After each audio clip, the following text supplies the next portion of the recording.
Kemudian kata Nabi SAW, fa inni mukatsiru bikumul anbiya. Ya, Nabi berbangga-bangga di hadapan para nabi-nabi memiliki banyak umat. Nah, di sini kata Nabi SAW, ya, para ulama mengatakan disunnahkan seseorang memiliki banyak anak. Ya, memiliki banyak anak. Maka tidak diperbolehkan seseorang itu membatasi anak. Ya, aku hendak bisa anak berdua aja, ya, si ikung kah, dua ikung aja, setelah itu kan mau lagi beranak. Ini tidak boleh. Ya, tidak boleh seseorang membatasi punya anak. Untuk mengatur diperbolehkan. Ya, seseorang sekedar mengatur antara anak yang berikutnya dengan anak yang setelahnya diatur, maka tidak ada masalah. Berjarak 4 tahun, 5 tahun, ya, karena untuk kewalahan mendidik misalnya, maka tidak ada masalah. Tetapi membatasi sama sekali, ini yang diharamkan. Ini yang tidak diperbolehkan di dalam Islam, kecuali ada uzur. Ada uzur syar'i. Semacam apa?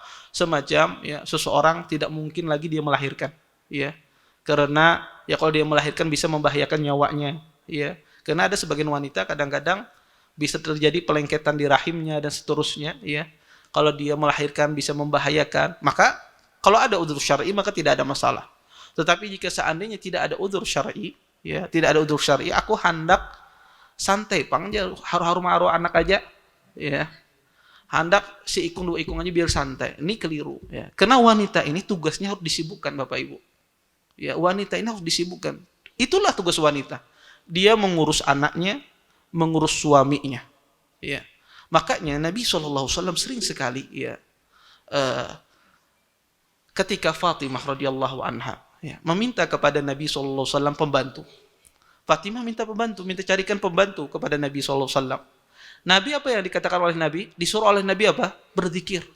Ya, bertasbih, ya, subhanallah, ya, alhamdulillah, Allahu akbar. Kenapa? Apakah Nabi tidak mampu mencarikan pembantu? Mampu Nabi SAW mencarikan pembantu. Tetapi kenapa? Karena wanita itu harus disibukkan dia dengan perkara rumah tangganya. Kalau dia tidak disibukkan dengan perkara rumah tangganya, maka dia akan disibukkan dengan perkara yang lain. Dia akan sibuk dengan perkara HP-nya, WhatsApp-nya, dan seterusnya. Bukan berarti di sini seorang suami tidak membantu istrinya, tetap dia membantu istrinya. Dia ringankan bebannya, ya. Tetapi ya, jangan dibiarkan istri itu juga, ya, dia tidak disibukkan dengan urusan keluarganya. Karena kalau seorang istri itu disibukkan dengan urusan keluarganya, maka itulah ibadahnya.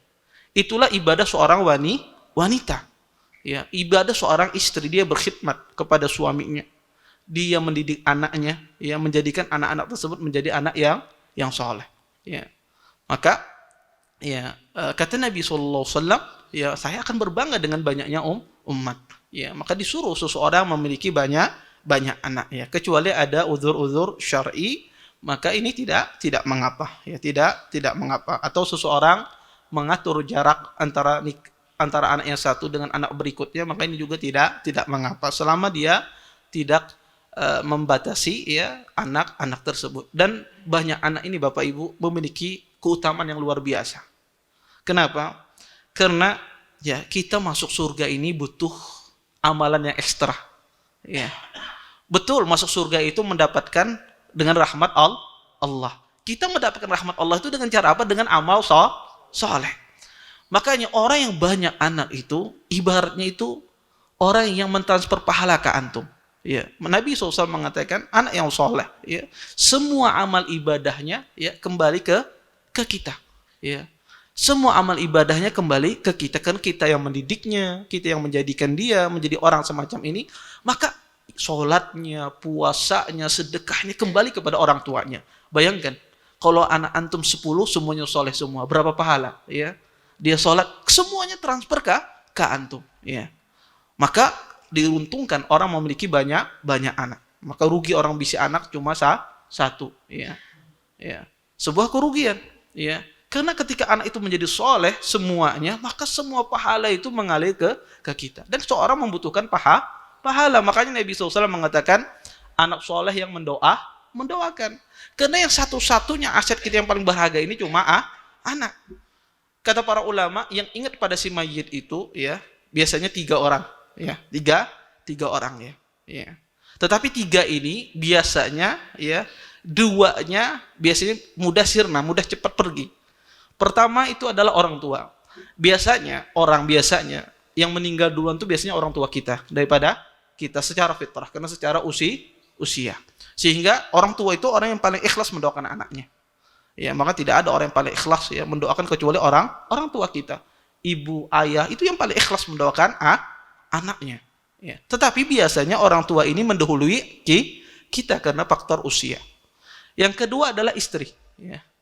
Istri ini atau suami itu yang paling ikhlas mendoakan, yang sering juga mendoakan kepada, entah istri mendoakan ke suaminya atau suami mendoakan ke istrinya. Tetapi biasanya orang itu kalau sudah meninggal, ya, apalagi suaminya kaya, ya, suaminya kaya memiliki banyak harta, maka sangat mudah dia menikah. Kalau dia sudah menikah dengan wanita lain, dia lupa dengan istrinya yang lama.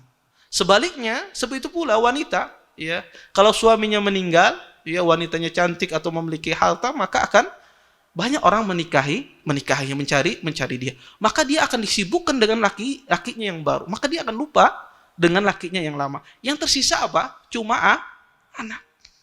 Yang tersisa itu cuma anak. Anak ini yang tidak lupa kepada orang tuanya. Makanya Nabi SAW mengatakan waladun salih yad'ulahu. Makanya disuruh oleh Nabi SAW untuk seseorang memperbanyak anak. Karena dengan itu membantu Anda masuk surganya Allah Subhanahu wa taala. Anda bayangkan ya, ketika Anda memiliki banyak anak semuanya menjadi orang yang bertakwa, menjadi orang yang beriman, ya. Maka berapa banyak pahala yang Anda dapatkan. Ya. Mungkin amalan kita sedikit, tetapi Allah angkat derajat kita akibat anak kita yang bertakwa kepada Allah Subhanahu wa taala. Taib. Terima kasih. Jazakumullah khairan wa barakallahu fikum. Video ini dibuat atas partisipasi dari donasi Anda. Semoga menjadi amal jariah bagi Anda semuanya.